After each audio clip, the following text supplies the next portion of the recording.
I'm a part of something bigger. You may be seated in the presence of our God. I am a part of something bigger. Because the Bible tells us in the context of a society where truth has been absent, consistency has been forgotten, and possibilities given to the poor while provisions given to the rich, God shows us a potter. A potter whose work made them who they are. A potter whose work provided for them. A potter whose work gave them solace. God says that's where your greatest sermon will come from. Your sermon will come from someone who's been overlooked, someone who's been cast aside, someone who no one wants to talk about. And God says that's where, get up, go down to the potter's house. Let me say something very quickly, because this sermon is not a sermon for all of us who act like we got it together. You look good, you smell good, but it ain't for you. This sermon is not for those who think your faith is perfect. This sermon is not for those even in Jerusalem. This sermon is for all of us who've been cast aside, overlooked in the valley, and God is trying to get a word through me to you today that God needs you to work in the valley. Now, let me say this. Now, this valley that I'm talking about, before some of y'all tune me out and jump to somebody else, this valley is not about broke folk, economically suppressed folk, or sexually confused folk. Because, Reverend, when you read the text, the potters in the valley are really interesting people. The potters in the valley are people, I'll bring it to us, who read their Bible once a week and call it Christianity. That's valley people. Valley people are people who come to church every Sunday and get nothing more than a handshake. That's valley people. Valley people are youth who get cast aside because they know how to tweet to Jesus and may not know how to pray like grandmama did. That's valley people.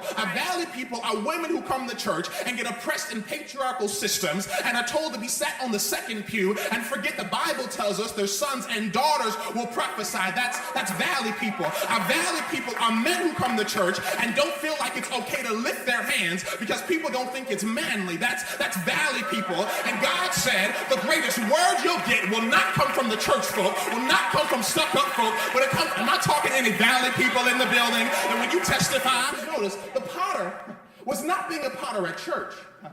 The potter, oh my God, was being a potter at his house, okay? See, it does not start at church, Pastor. It starts at the house, oh my God.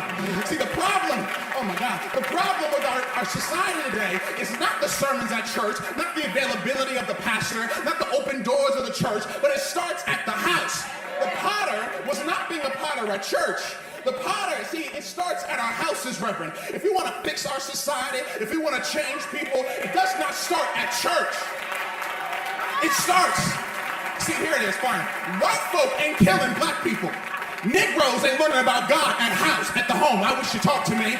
Black women are not being taught how to dress provocatively on television. It's because mama got 4 friends calling them uncles, walking in and out the house, and mama ain't being mama at the house. Brothers ain't learning to dress like they dress and talk like they talk and switch and twitch at church.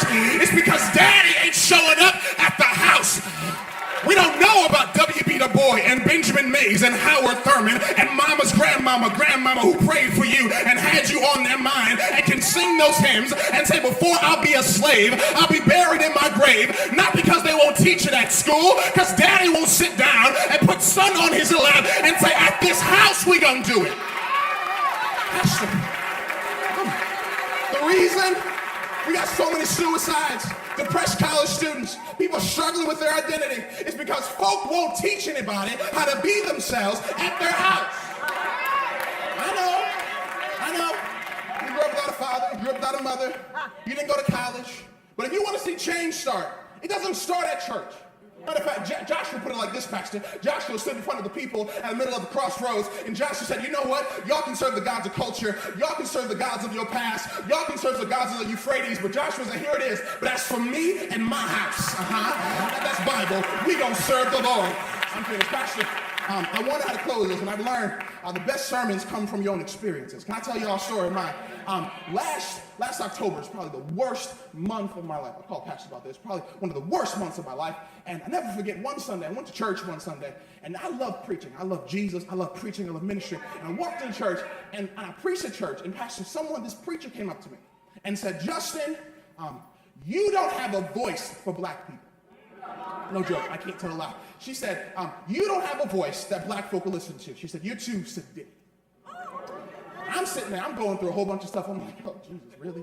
Like, I'm in a relationship. I want to ask this girl to marry me, and I'm about to go to that next level. And I'm sitting there like, only I'm going to provide, only I'm going to do this is with my voice. And now I'm told by a black person, You can't preach to black people. So I'm scared. So I go to church that afternoon. My pastor asked me to pray. Pastor, when I say I prayed till Jesus came down and told me to get off the pulpit. I mean, your boy prayed.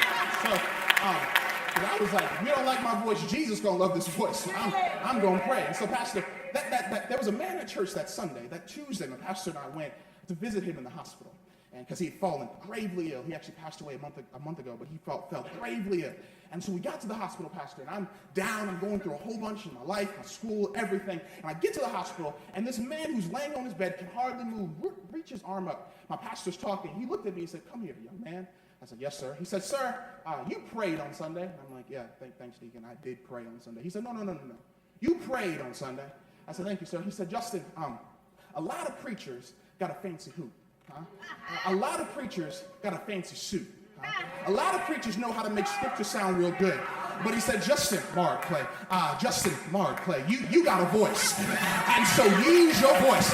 And don't let anybody take it from you. Come on, Tonto. And Pastor, that's all my word to somebody here this morning. I'm looking at some Mark Clay in the building. And my word to tell you this morning is that you've got a voice. And God needs you to work your clay. Is there anybody in the building that can say, "Forget you, devil. I'm going to work my clay until God comes and gets me"? I dare somebody. Anybody know my Jesus will empower you? Won't he do it? I said, won't he do it? Won't he do it? Won't he do it? I don't know what your it is, but won't he do it? Won't he do it? If you know he will, tilt your head back, open up your mouth, and give God your best praise.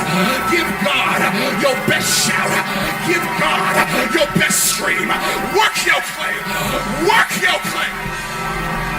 Work your Yeah!